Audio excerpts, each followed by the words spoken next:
when we were doing my head, my shoulder, some people smelling it.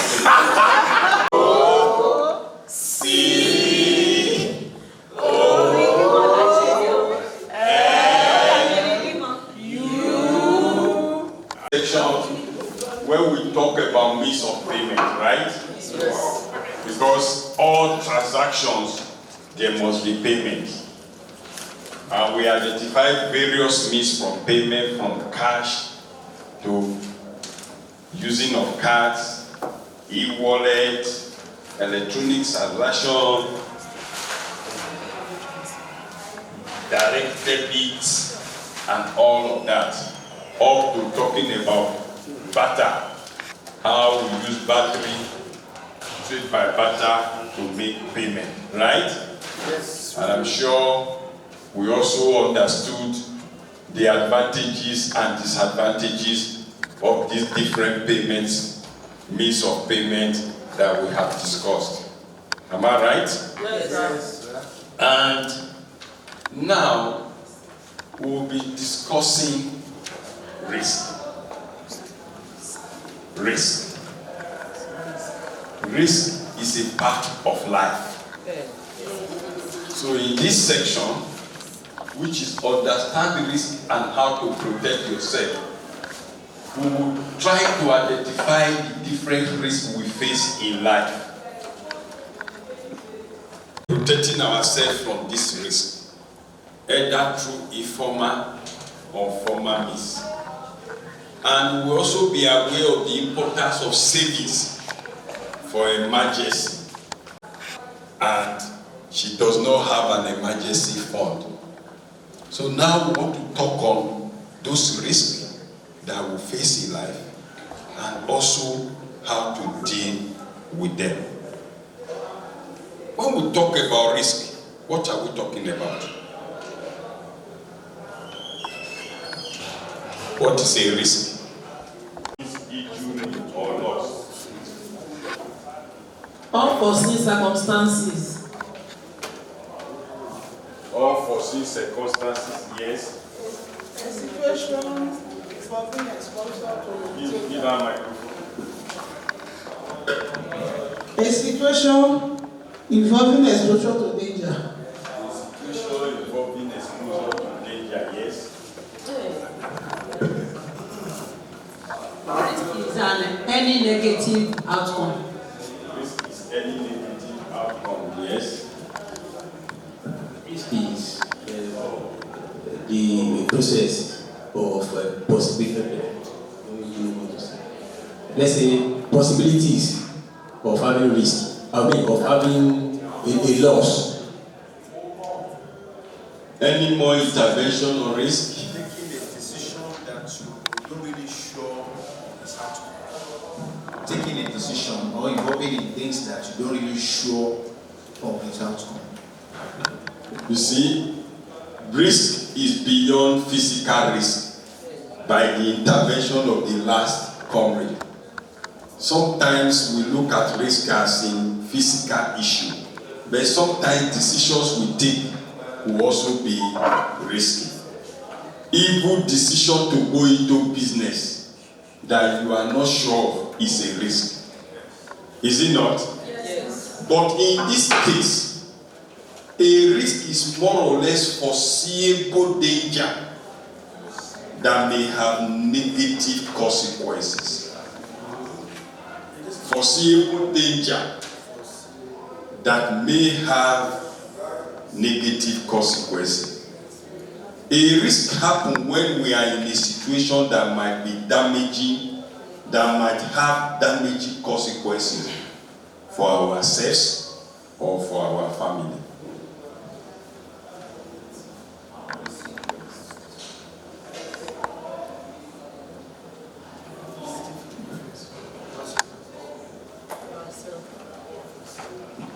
Can we all come around?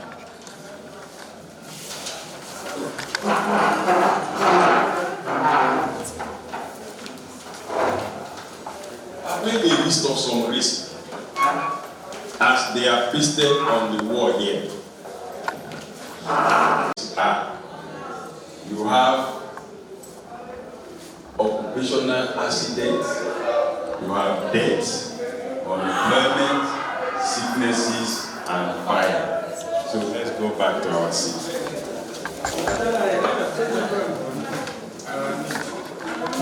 Including those ones that I have displayed on the board. Am I making a point? Yes, sir. Other risks you know, including those ones that are on the board. When you know of, take one, you take three, and move to the next person. There is the gun. Because the sign, death, fire, earthquake, erosion, there are so many. Just list anyone you know. Business failure, theft, they steal your money, building collapse, office closure, accident.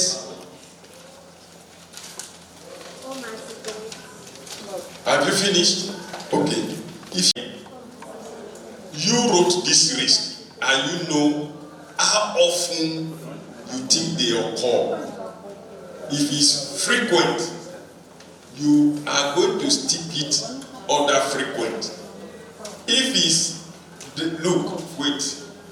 frequent, then very significant. If it's frequent and very significant, you will place it on very, very significant. If it's frequent and is very significant, you place your sheet here. If it's not frequent but very significant, you can say rare but very significant. If it happens in between rare and very frequent, medium but not very significant, you can say fairly significant, or very significant, or very, very significant. Did you understand what I'm saying now? If fire incident is a risk, how frequent is it? If it's very frequent, you say frequent. How significant it is? If it's very significant, you say very significant. If it's very, very significant, you say very, very significant. So try and place your sheet under where the risk belongs by your own assessment.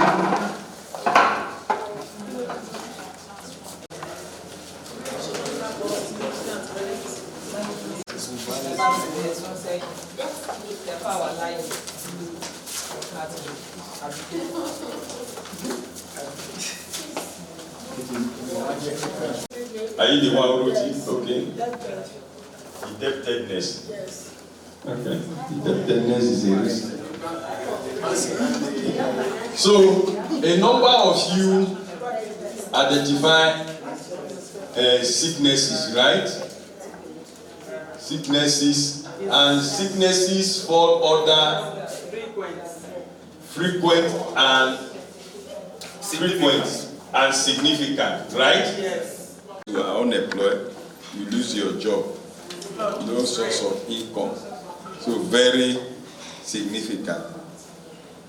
Earthquake, rare, but very significant. Fire, someone say is fairly significant because it's seasonal. Household collapse, abi what?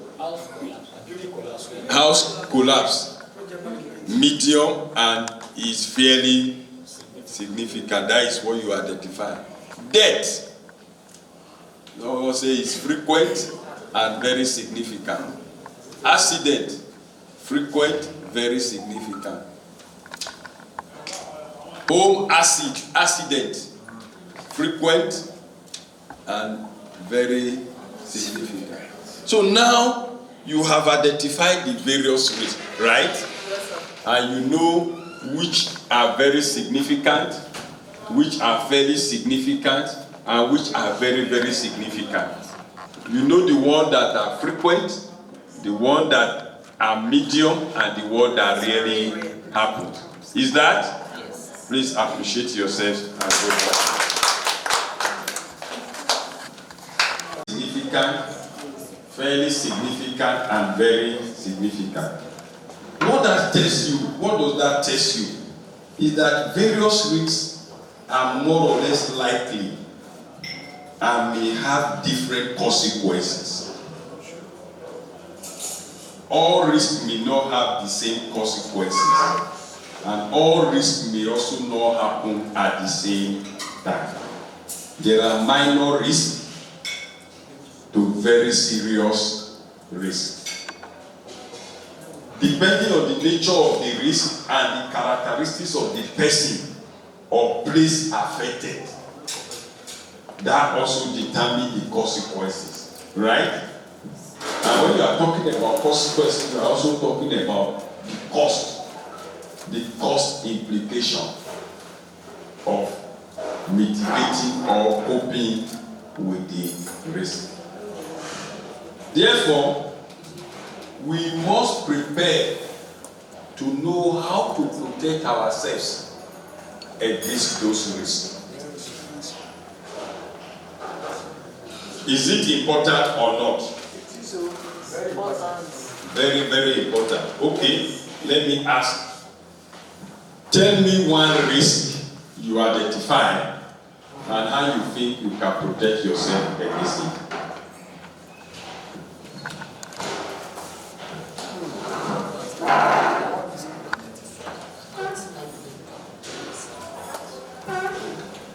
Unemployment.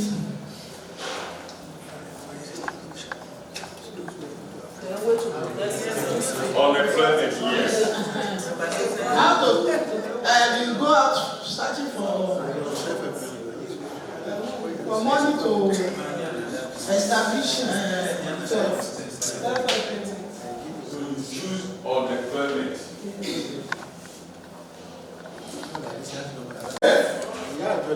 In fire risk, in a situation whereby one is able to afford it, Fire risk. one can go for Fire risk. another one is sickness. You prioritize your health. Then you go to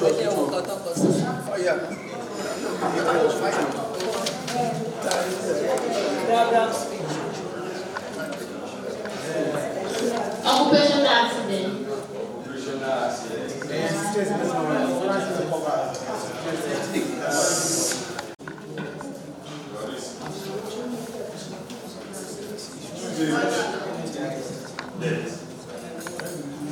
So, comrades, we have 5 tables, right? And each table has identified a risk. So now, we are now going to progress to what we think we can do to defend or prepare against those risks. Am I making a point? yes. So I will give you 5 minutes to discuss how you can protect yourself against those risks. The risk you have chosen. Listen first. The risk your table has chosen. How do you protect yourself against that risk? 5 minutes. What are those things? What are those things you do to protect yourself? The fire outbreak. For fire outbreak. Yes. Fire. Yeah. Number one, we can protect it by using the quality products for the house, quality materials for the wiring of the house.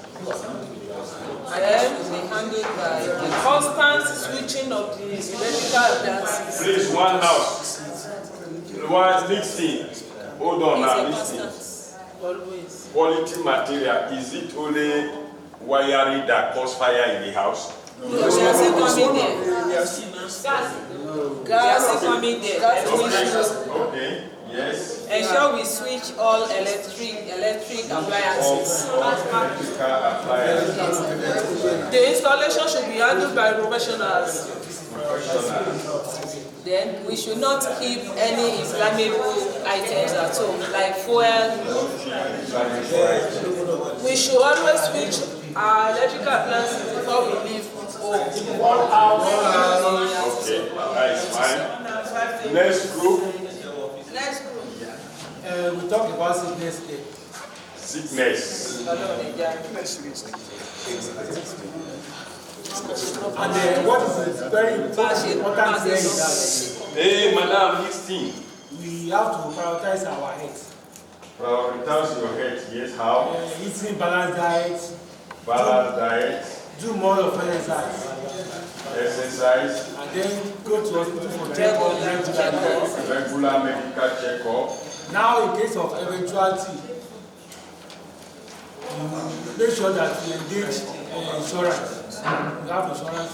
Insurance, Take care of any kind of sickness that may arise. health insurance. Yes. Next table, Unemployment. occupational accidents.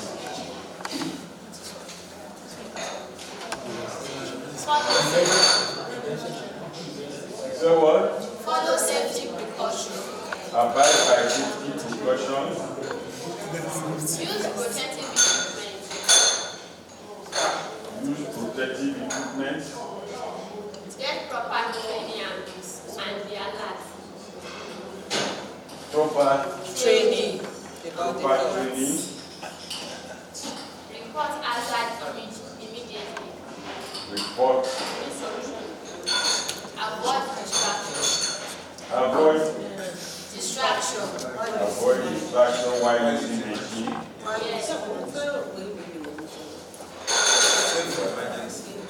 Yes. Yes. Savings for emergency. Savings for emergency.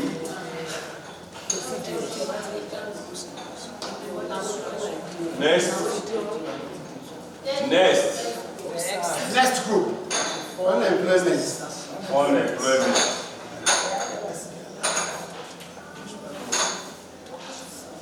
Yes. Diversification into other businesses. Diversification. Save money to mitigate against loss of job in the future. Savings for future unemployment. Encouraging vocational training. Encouraging Vocational training. vocational training. Obtain insurance policy. Insurance policy. Increase unemployment. Engaging in farming. Farming. Then self-employment. Self-employment. Okay. Next. You say what? Debt. Regular check-up. Food hygiene. Food hygiene. Hygiene. Balanced diet. regular check-up in the hospital. Eh? Regular check-up in the hospital. So come and to be protected from rain, what do you require? Umbrella. So umbrella covers you from rain, and it helps you to keep your valuable in the case of rain. Assuming you are holding phone and it's raining, with the umbrella your valuable will be protected. Another way to protect yourself from flood is to live in upland, so that if erosion is coming or rivers overflow their banks, it will not affect you. Then another way too is also to listen to weather forecast advice. to say, oh, this year the rains will be very heavy and there will be heavy flood. Therefore, you have to relocate, or this is what you have to do. Also, another way is to buy insurance.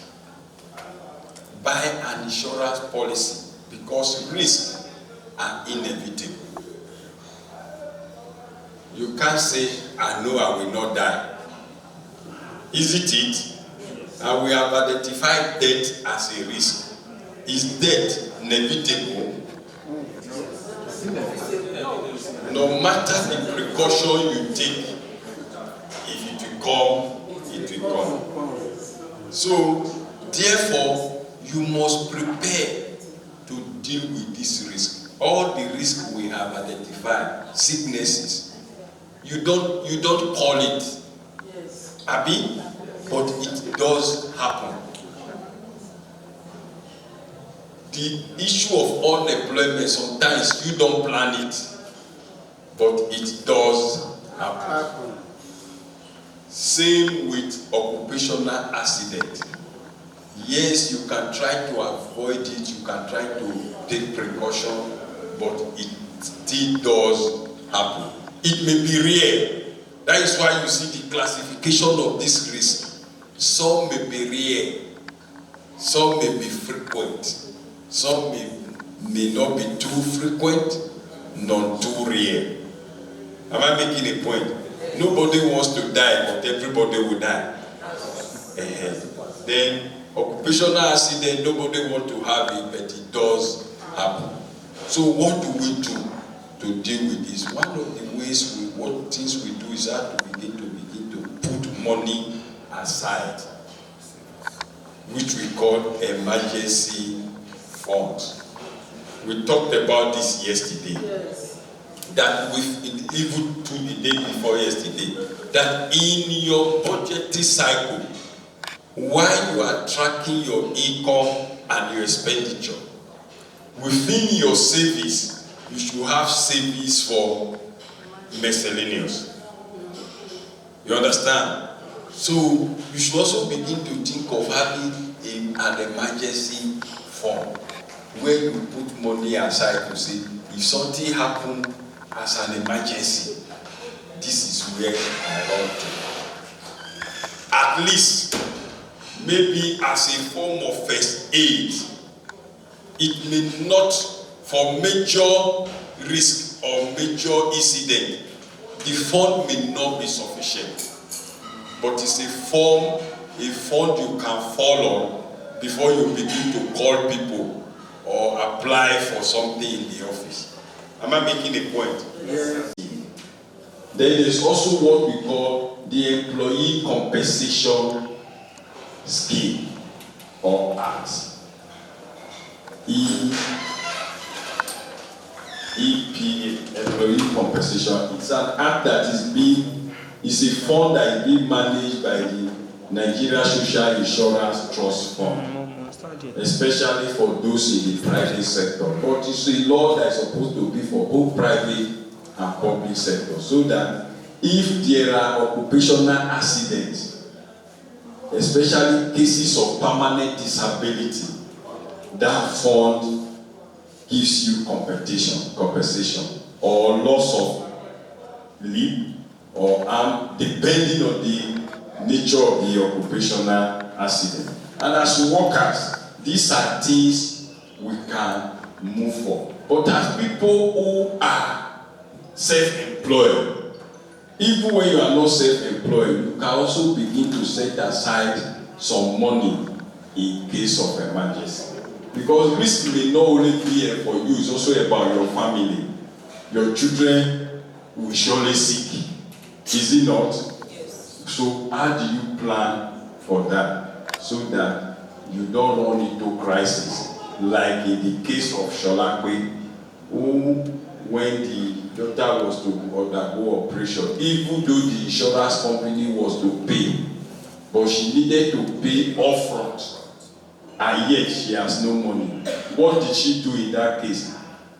She went and borrowed money, which she now paid interest fund. But assuming she has an emergency fund, she would have just run there to take it.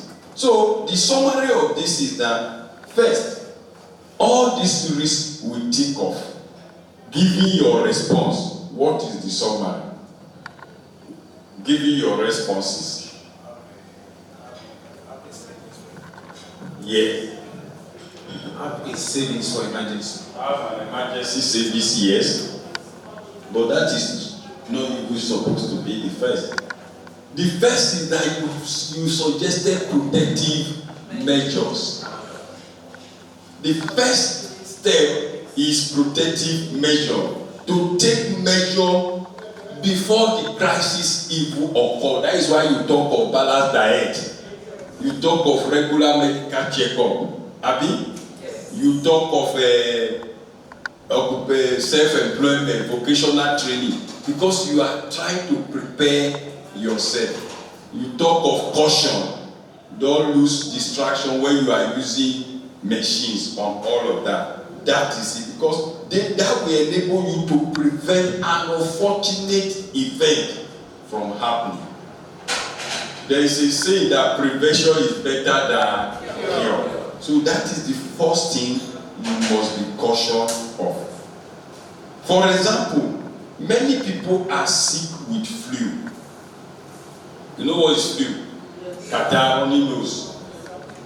One way to protect yourself is to prevent germs from transmitted to you, either through a vaccine or ensure that you take preventive measure. For instance, there are people that during Harmattan, when they know that, they begin to eat more of oranges, because they say that if your vitamin E or vitamin C level is strong, you cannot easily bring you down. Some may even go and take injection, just like people who take anti-malaria treatment frequently. They don't wait to be down before they take. There is what we call primary malaria preventive treatment. These are ways you can take, because it is cheaper than to allow the risk to happen. Maybe you would have used 2,000 to buy Fasida and take. But when malaria brings you down, 10,000 naira may not be able to treat you. There are many preventive measures we can take in our daily lives. For instance, when you brush your teeth every day, what are you trying to do? You are trying to protect your teeth and prevent decay, prevent going to dentist. These are ways you can prevent those risks. How you can protect yourself against, because if you don't brush, definitely you will have a teeth problem. Is it not? Yes. So that is one way you can do that. You can also avoid infection by maintaining good hygiene in your house. If you follow, there is this story that is trending now. What is the story? Do you know the story that is trending now? Snake bite. Story of snake bite, which is a big risk. 2 people very recently have been bitten by snake and they died. Yes, in Abuja one.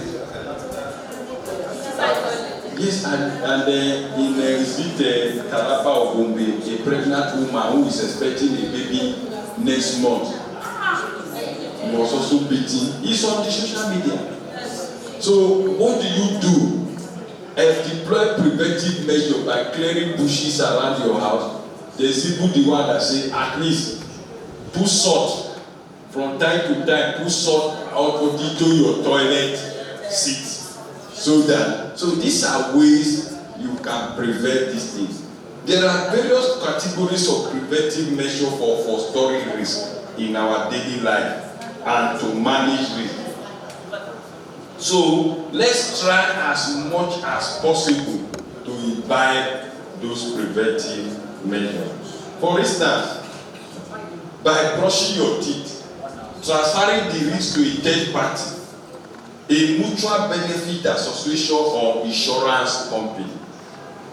Risk can also be prevented. For instance, for sickness, you can transfer the risk of sickness to a third party. If you have a health insurance policy, all the money you spend on sickness, the health insurance pay. You don't have a health insurance policy in Osun. Beyond that, people also have their private medical insurance. For instance, the health insurance policy my organization uses, if I have a wife and she will undergo CS, the health insurance pay up to 400,000 for my wife. That is if my wife, assuming my wife is still giving birth, and she wants to born and they say it's CS, the health insurance policy covers her to the tune of 400,000 for treatment. Which means that risk, I have transferred it to the health insurance. As I am here now, for the past 6 years, I have not paid 1 naira in the hospital for malaria treatment because I own a health insurance. That is the premium.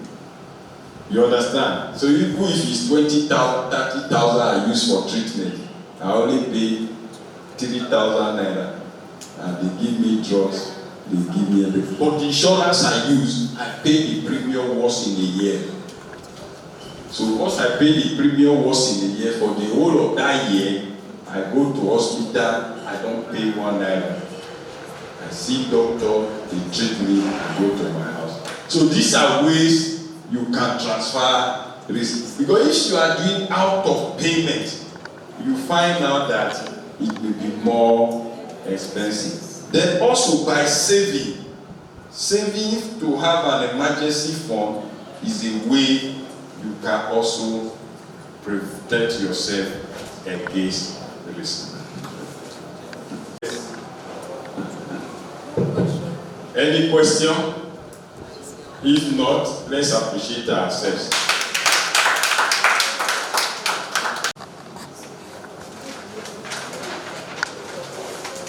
Remember, our discussion is about financial education, is it not? And the financial education is to enhance our capacity and knowledge on how we can manage our resources so that we can live a better life and a fresh free life, to enable us make informed decisions about our lives, including whether we want to migrate or not, right? People sometimes sit down on their own and say, today I'm going to stop working because I have been able to plan for my future. Is it not? So it's about how do you plan for a better life. And we say that service is a need. And within service, we should have what we call emergency fund. What is emergency fund? From our discussion, what is emergency fund? Things happen that we really do not plan for. So, in case of emergency, whether health emergency, financial emergency,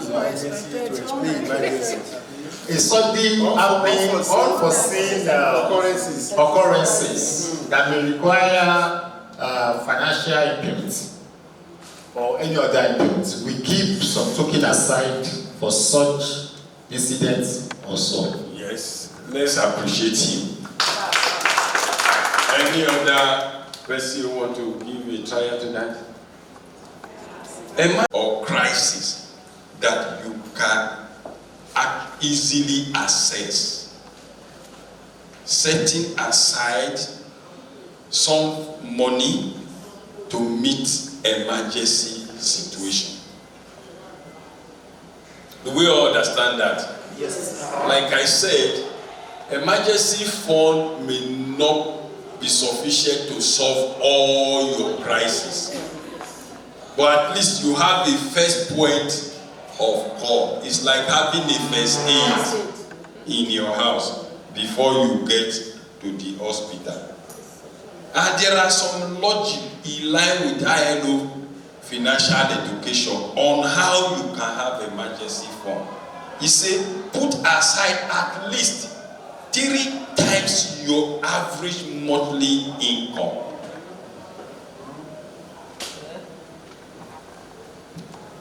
Do you understand that? What is your average monthly income? If you are a mathematician, what is average? 50%, 50%, half of it. It's not 50%. Net. How do you calculate average? For like 3 months, add 3 months together, divide by 3. Averages of a month is 30. Your salary divided by the number of days in the month. If you are on a monthly salary, your average salary is your salary divided by 30 days. That is the average. And that is your average. Salary. Your salary divided by 30 days. So what that means is that at least 3 days of your salary should be kept aside as an emergency fund.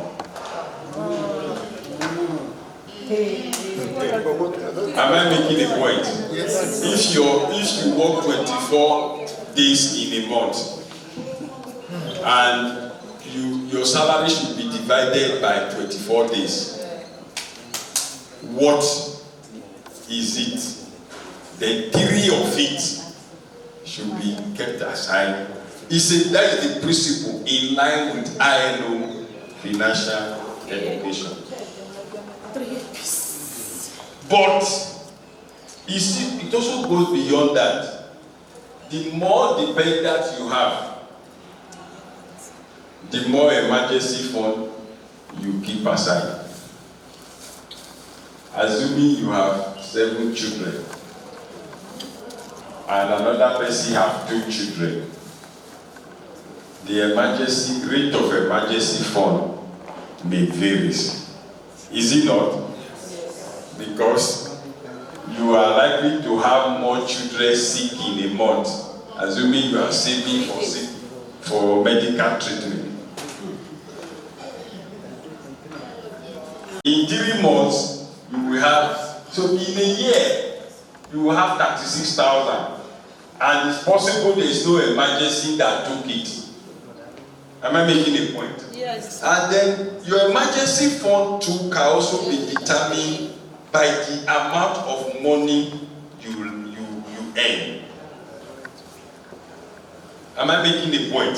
Yes. We shall practice how to calculate an emergency fund. Create emergency fund so that we can be able to run or have emergency fund. I have given out 2 stories now.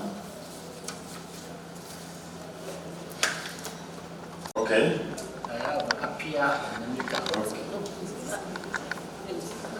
Please listen attentively because we are going to take down this. Yes. Emeka had an accident at work yesterday. He got injured while carrying some heavy spare parts. At first, his back did not hurt so much, but that evening it was very painful. His father then told him that as a formally registered employee, he has an insurance policy that covers accident-related expenses, such as medicines, consultation with doctors, and hospital visits. A small sum is deducted from his monthly salary to pay for this. Emeka was relieved. He could go to the hospital to get a treatment and would not have to pay the bills himself. Can you understand now how you can shift risk to another party.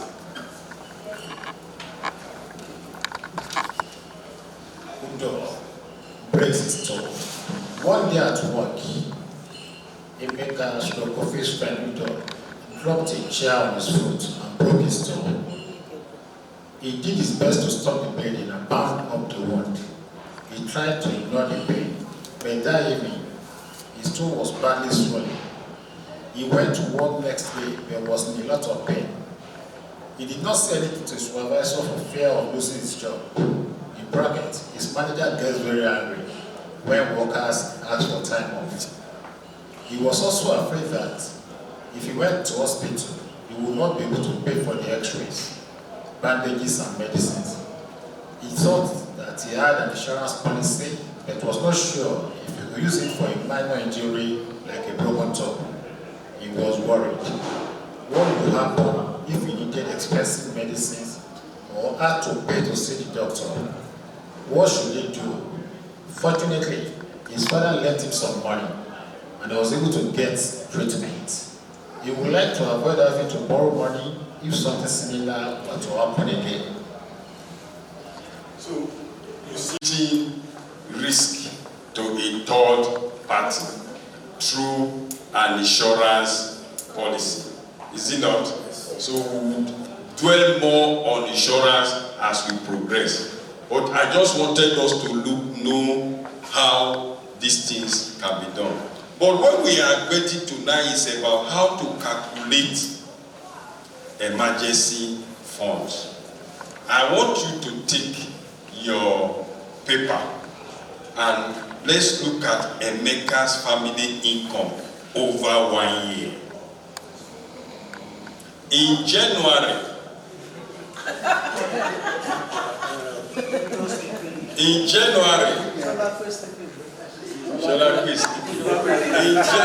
please one house. In January, the income is 117,000. Or maybe one person can be recording it on the board for us. In June, 170,000. In July, 170,000. In August, 165,000. In September, 170,000.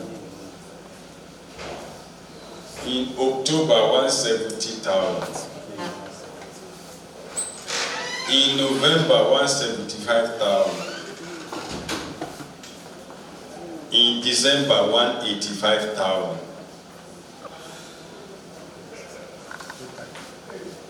What is the total amount that the family income is? Who has done the calculation? What is the total amount?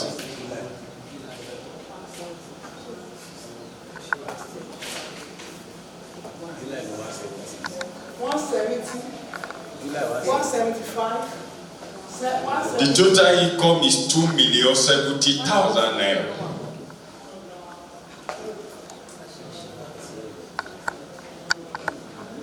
No, 2070.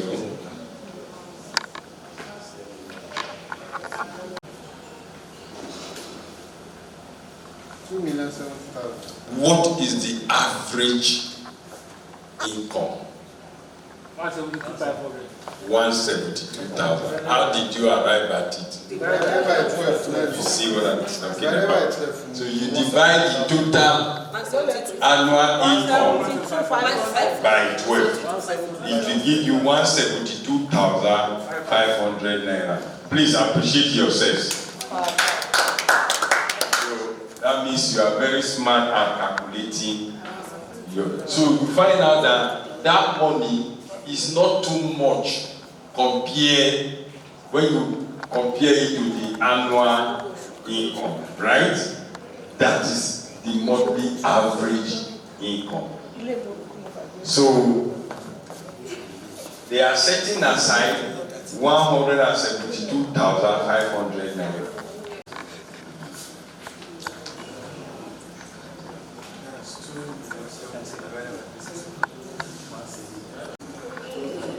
Only 3 days. 3 days. What is the total money they will need to set aside in an emergency fund? 517,500.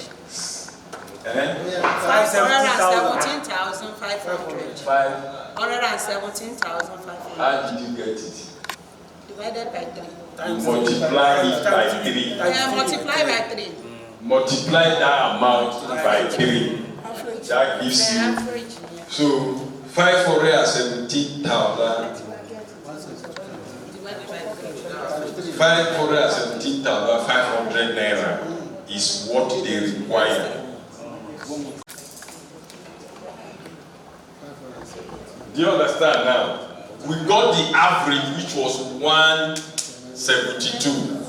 3 times of 172,500 gives you 570,500.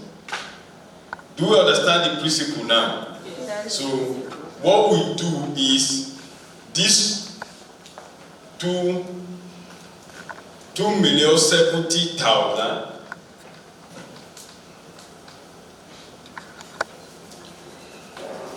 2,070,000 divide by 12. That gives you 172,500. To get what the emergency fund is 3 times the average, which is 570,500. Do you all know how to calculate your emergency fund now? Yes. Okay, so in 5 minutes, draw out a paper from your sheet. Then divide your income. Work average what your emergency fund should be from your own income as you did during the budget.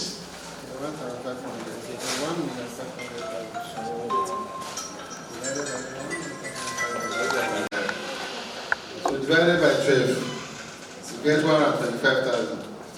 To now get an emergency fund for the family, you have 125,000 times 3, which is 375,000 naira.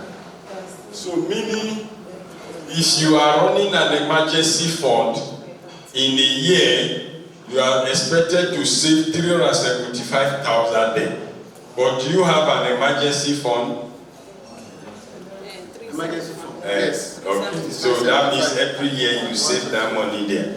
And that emergency fund you can take a health insurance policy from it. You can even take an insurance on fire against property in your house from it. Because sometimes insurance premiums may not be too much. Is it not? So if what we want you to do is I want to encourage you to begin to do savings for emergency fund, because like we said, risks are inevitable and emergencies will definitely arise. But even that, there are certain things that are challenges that may make families not able to come up with emergency funds. Can you identify those challenges? Yes? So as a young person, what are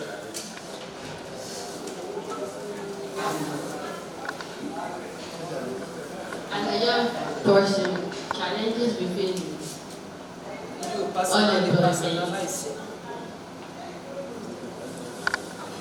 unemployment, yes. To overcome such challenges. How do you advise young people to overcome challenges of unemployment? They are hardworking, but nobody is employing them.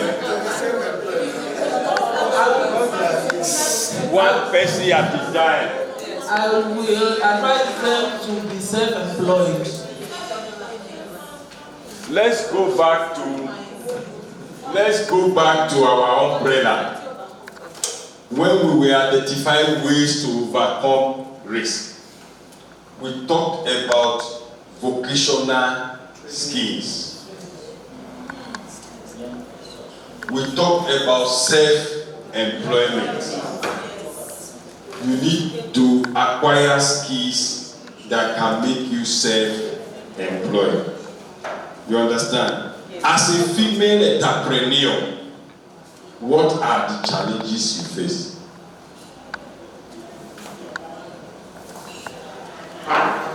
Firstly, I can't work with, I can't use cutlass by me. I can't cut. That's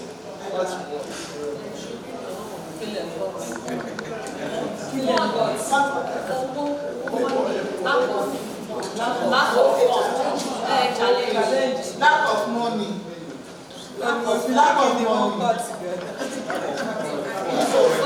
You advise someone whose challenges is lack of funds in her enterprise?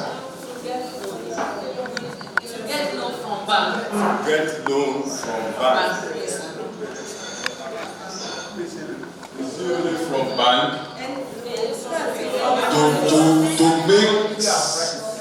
to make use of the financing options that we have treated. Which one is more advantageous to her or him? You can draw from your personal savings. You understand? You can sell an asset. Yes, assets. You can borrow from family or from Ishushu or whatever. You understand? So now we look at those challenges in putting money aside for an emergency service. We say, what are those challenges? One say, I prefer to give my earnings to my parents and family. Family obligation particularly are strong in the case of young people and migrants. Because maybe young people, when they are working, they are carrying their parents' responsibility every month because they believe you have no wife, neither do you have a husband or kids you are taking care of, so your money should be coming. How do you go out of such situation? How do you advise somebody to go out of such situation? You say what? We talked about budget. As a young person of that nature, you need to imbibe the culture of budget. And when you imbibe the culture of budget, you must try to stay within that your budget cycle. Save for personal emergency because, like we said, in the chiefs are down, the same people you spend the money on will be the one to accuse you to say you all your money and nothing comes out of it.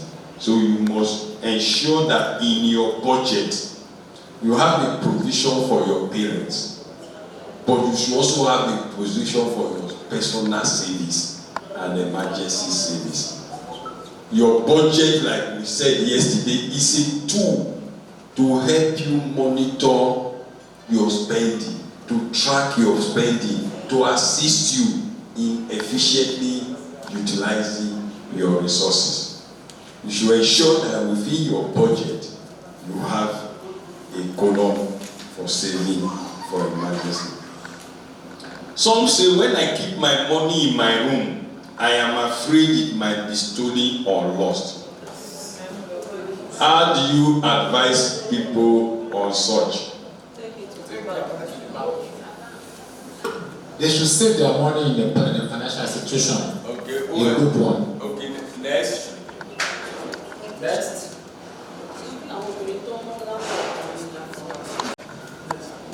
you sensitize the person about the danger of keeping money at home, the risk.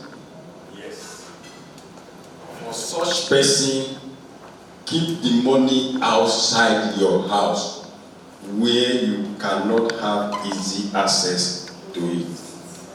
Open a savings account for an emergency fund that best suits the solution is a flexible savings account. If you want to open an account for an emergency fund, it should be a flexible savings account.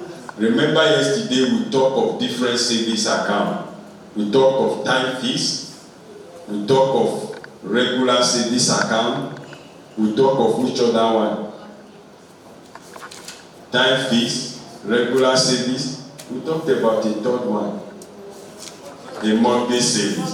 So you cannot save emergency fund in a monthly savings, neither in a time fees account, because the word says emergency. So put it in a regular flexible savings account so that when emergency comes, you can easily go there and take it. When somebody says my income is irregular, how do you advise such a person? If someone's income is irregular, he doesn't get income all the time, regularly, how do you advise such a person to save money in an emergency fund? For such a person, save varying amount depending on how much you are paid on any particular occasion. If you don't get your salary monthly, maybe in a week you can get twice. Maybe the next 1 month you don't get again. What it means that whenever you get, try to save a certain percentage of that amount. So like I said at our beginning, the financial education of ILO is that whatever amount you earn, you can save when you are disciplined. So whenever you earn an amount, always remember that I'm supposed to have an emergency savings. I have used all my disposable income to pay up all my dues. How do you encourage such a person who have used up all his or her disposable income to pay his or her dues?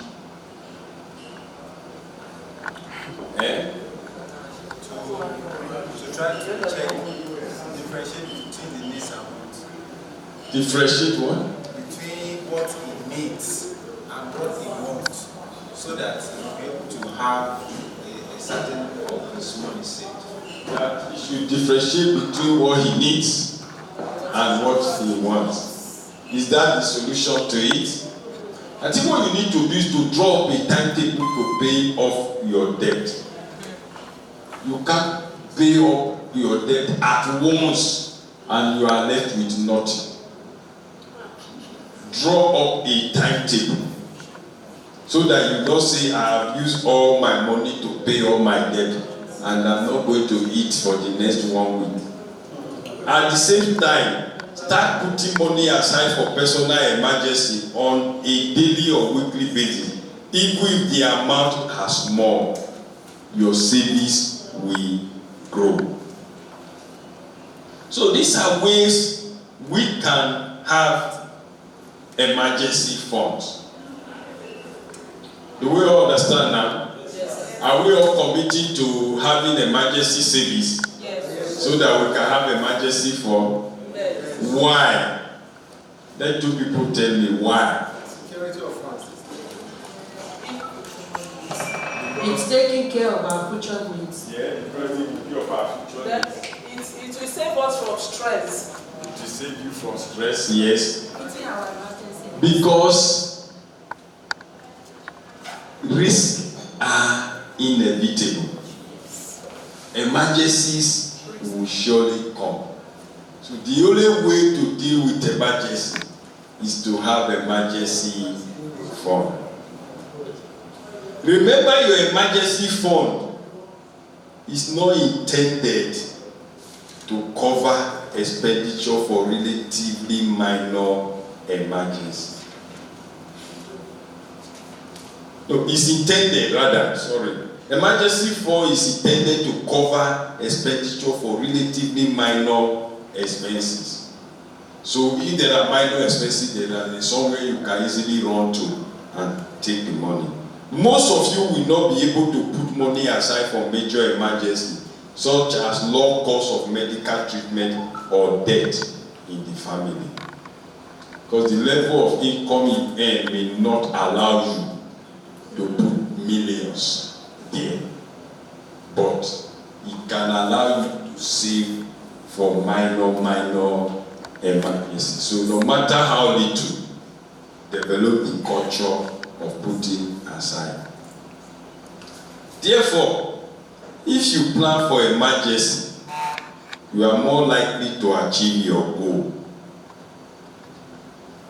Do you see where we are going now? Yes. Where are we going now? We are going to our very beginning of this course 4 days ago.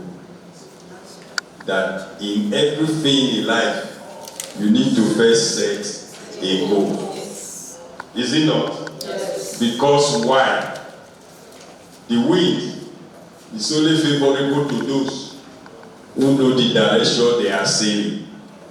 Is it not?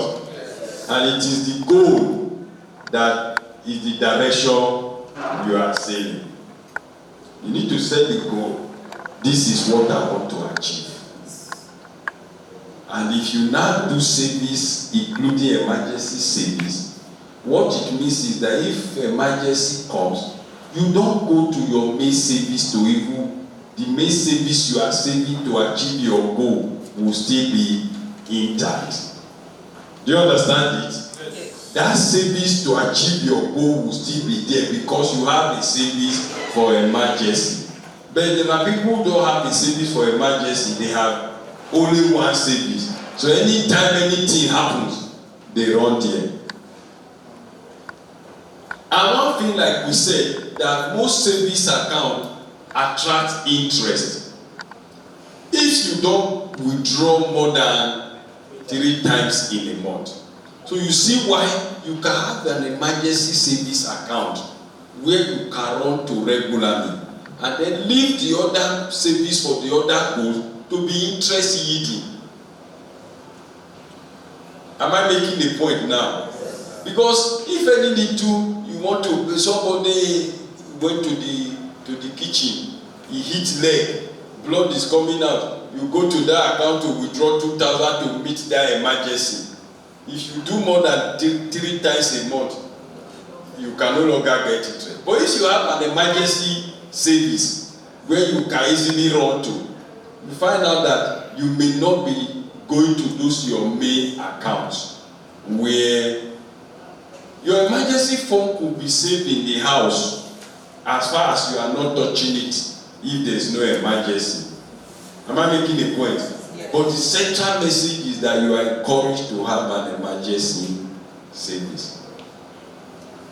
If you have an emergency fund, you will avoid having to draw on the savings you are making for starting a business. Just like I just said now, if your goal is to start a business, your emergency fund will not allow you to save, to take from it. Therefore, you will avoid having to borrow and pay a high interest rate if you have an emergency fund.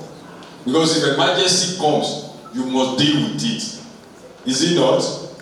If you don't have fund, you must go and borrow to deal with the emergency. And when you borrow, you may be borrowing for high interest. So, in this section, we have been able to sufficiently look at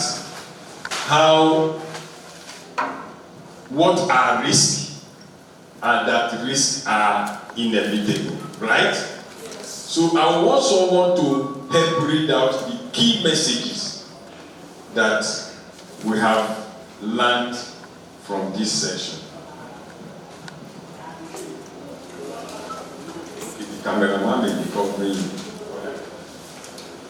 Okay, that's sharp.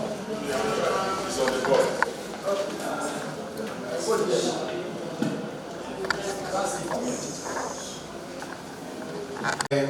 Are inevitable. Second one is some risk can be foreseen. While the third one, it is essential to have safe savings to cope with God mercy. To cope with minor emergencies, e.g. the different types of emergencies we have. Is safe is a key strategy in reducing one's vulnerability. Fourth, for other types of emergency, personal savings may not be enough. This is where insurance products comes in. Fifth, protecting myself and protecting my family. You need to have strategies in place to cover both aspects. Thank you very much. One thing I want us to take home is that you say saving is a key strategy in reducing one's vulnerability. Do we agree with that statement? Sure. Anybody who doesn't have savings is vulnerable, because when anything happens, you have no first place to run to. Rather, you will be devastated. But if you have savings, you can have some confidence to say, oh, let me go and draw on my money. But that is the end of that section.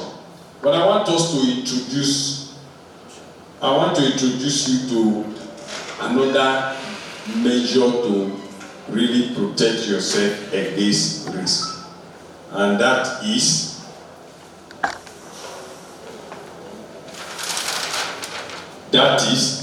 insurance. Introduction to insurance. Here, what is insurance?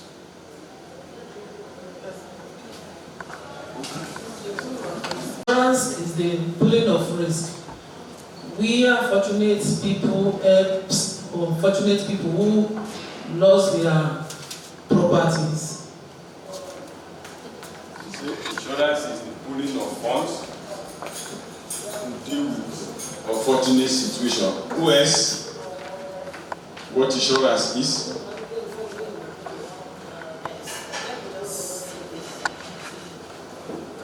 Say something. Insurance is pool of risking. While the insurance person would like, people would like to gain from the person who insure his life.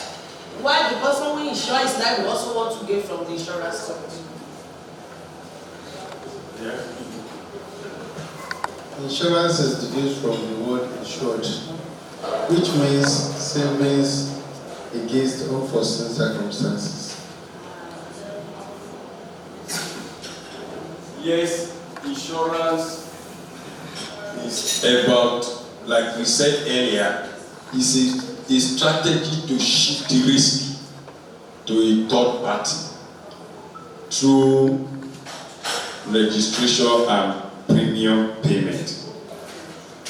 People sometimes have to cope with problem and crisis such as illness, accident, and having something stolen. The loss of their job, etc., can be insured. What happened in these circumstances when all of these things do happen? We have two stories.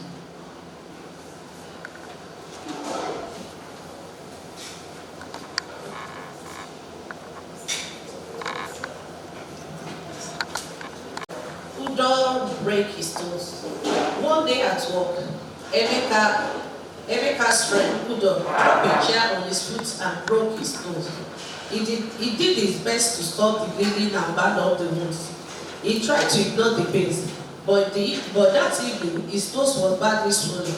He went to work next day. but was in a lot of pain. He did not say anything to his supervisor for fear of losing his job. His manager get very angry when workers asked for time. He was also afraid that if he went to hospital, he would not be able to pay for the x-rays, bandage, and medicine. He thought he had an insurance policy, but was not sure if he could use it for a minor injury like a broken toe. He was worried. What would have happened? What would have happened if he needed expensive medicine or asked to pay to see the doctor? What should he do? Fortunately, his father lent him some money and he was able to get treatment. He would like to avoid having to borrow money if something similar were to happen again. The second story. Emeka had an accident at work yesterday. He got injured while carrying some heavy spare parts. At first, his back did not hurt much, but that evening, it was very painful. His father then told him that as a formally registered employee, he has an insurance policy that covers accident-related expenses, such as medicine or consultation with the doctor and hospital visits. So a small sum is deducted from his monthly salary to pay for this. Emeka was relieved. He could go to the hospital to get the treatment and he would not have to pay the bill himself. You listen to the two different stories, right? So let's attempt this question now. How did the accident affect Udo and Emeka differently?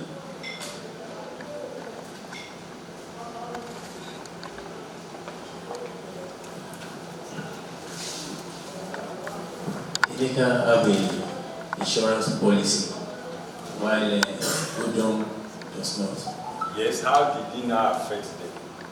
Where it affects them is that we don't have to look for the money, while the money has been covered. The money is not available for Emeka through the insurance where he insured. Yes, let's appreciate him. But any other response?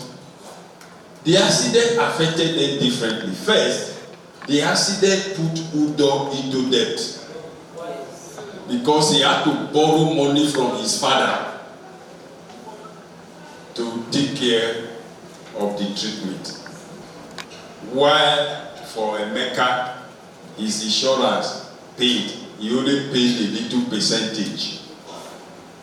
You see how we can prevent ourselves against risks now using insurance policy. Do we now understand it?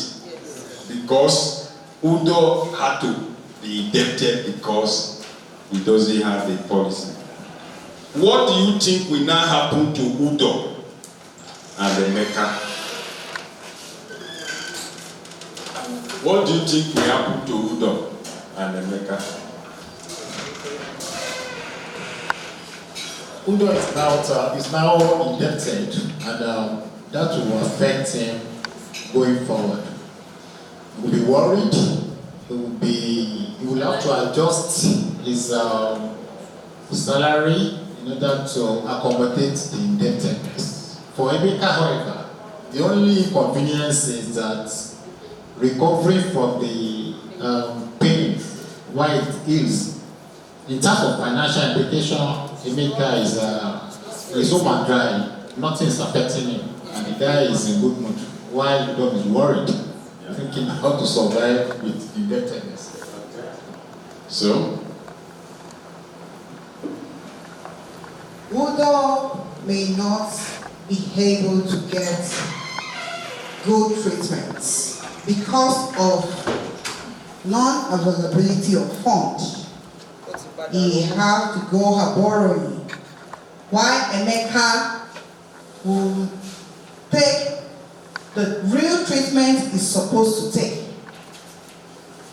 because the insurance that he did covered him. That will help him a lot. He doesn't need to go borrowing like Udo. Thank you.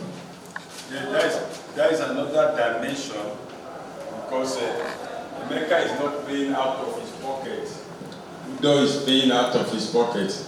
But the thing is this: for Udo, he is indebted, he will need to work extra hours to be able to pay back, while Emeka is more relaxed. How do you think Udo? Why do you think Udo had not planned for a situation of this kind? Ignorance. Yes, ignorance.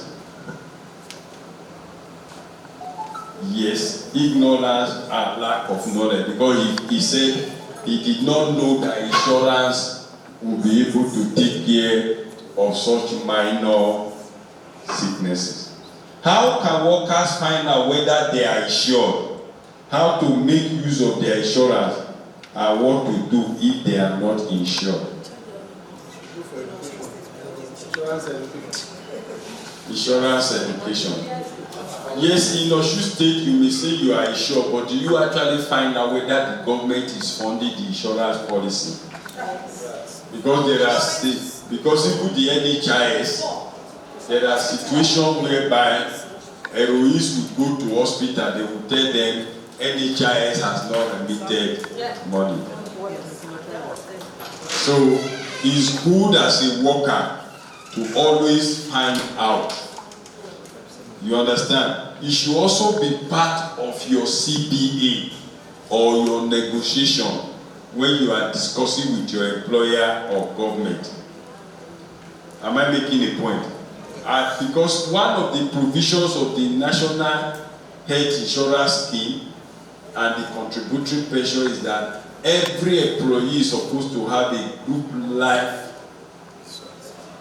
insurance policy, whereby if you die in the course of your work, beyond your contributory pension, there's a certain amount of money that should be paid to your family.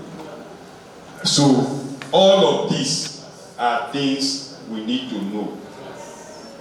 Some workers, particularly those employed in the formal sector, e.g. enterprise registered with the government authority, will pay tax. They have insurance covered, but they do not know exactly what risk is covered. What you can also do is to approach your HMO to give you a list of what you are covered. There's a template. It's not all insurance that are covered. Insurance did not cover every sickness. Am I making a point? So you need to know what you are covered for. You need to have a template of what you are covered for. This can also apply to migrant workers. There is every need to have a framework for bilateral agreements to discuss what coverage is. For instance, currently now, our medical insurance will expire in February. And we are discussing with NSC leadership to say, the package that we are now is no longer favorable. Some of you who use health insurance, anytime you go to hospital now, they will tell you you are not covered for medicine. Is it not a story you get?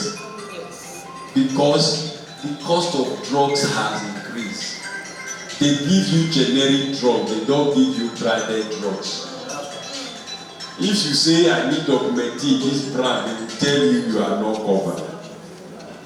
Even malaria said they will give you the cheapest. Is it not? Yes. So now we are saying what we are covered. People, we have what we call emerald, ruby, sapphire, gold, and diamond.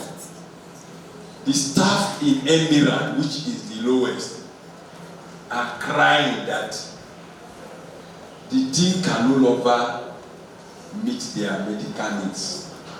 And we have to approach management to say, okay, why migrate those ones to ruby? At least ruby is a little better.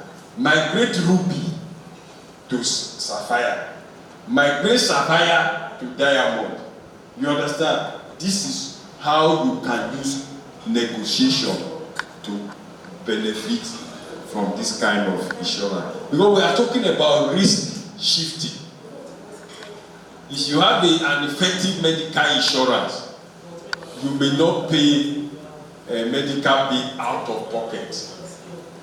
Am I making a point? Yes. So that is why I think I need to introduce this insurance aspect of it. On the other hand, some people are shy about asking questions or forget that what the insurance company have told them. Sometimes when you just get to the hospital, but these hospital people are also very trickish. They just say you are not covered. And you will not ask questions, neither will you call your HMO to say, I'm here to do H. pylori test. That is 2005. They are telling me I'm not covered. Am I making a point? Yes. You need to ask questions so that you can get benefit for your policy. Knowledge is power. People who have insurance cover must know what rate they are covered against, what benefit they are entitled to, and how to make a claim.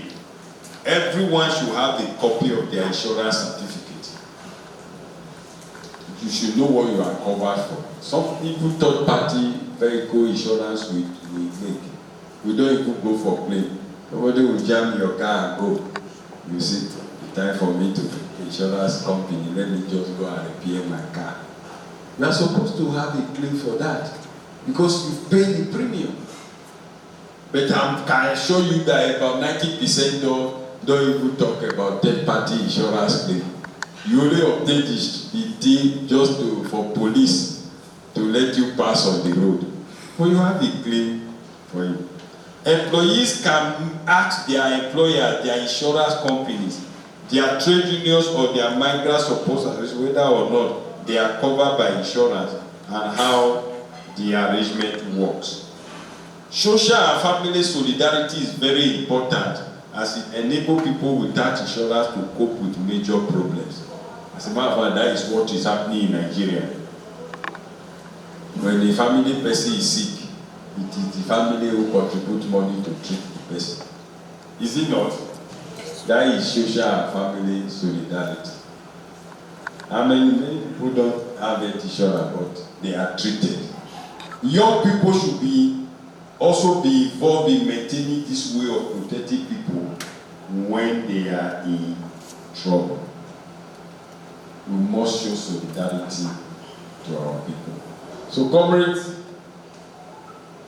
we have learned about how to identify risk. We know the different risks, right? Yes. We were able to categorize the risk. Know the ones that are frequent, the ones that are medium, and the ones that are rare. We were also able to classify them along very significant, very significant, and fairly significant.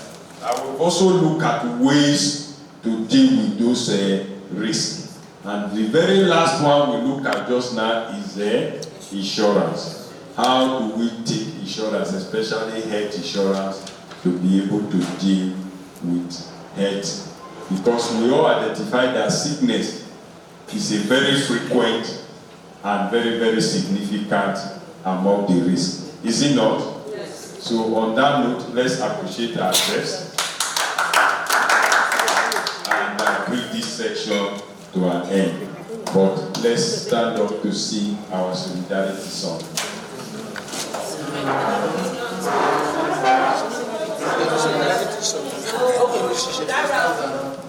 When the union is creation through the workers not shadow, that can be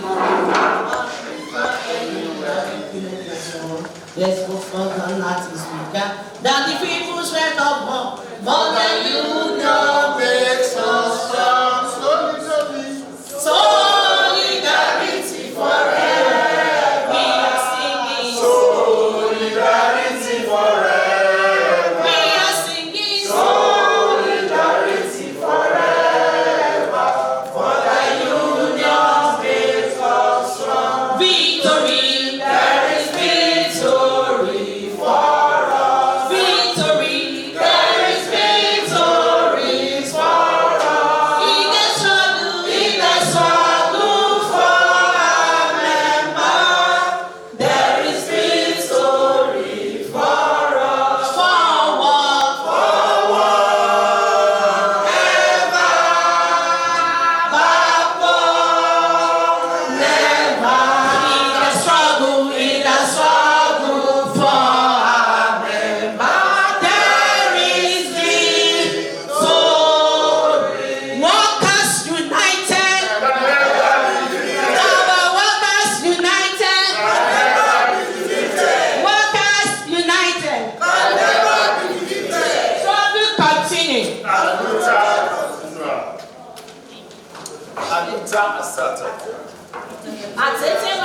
Thank you, thank you, thank you.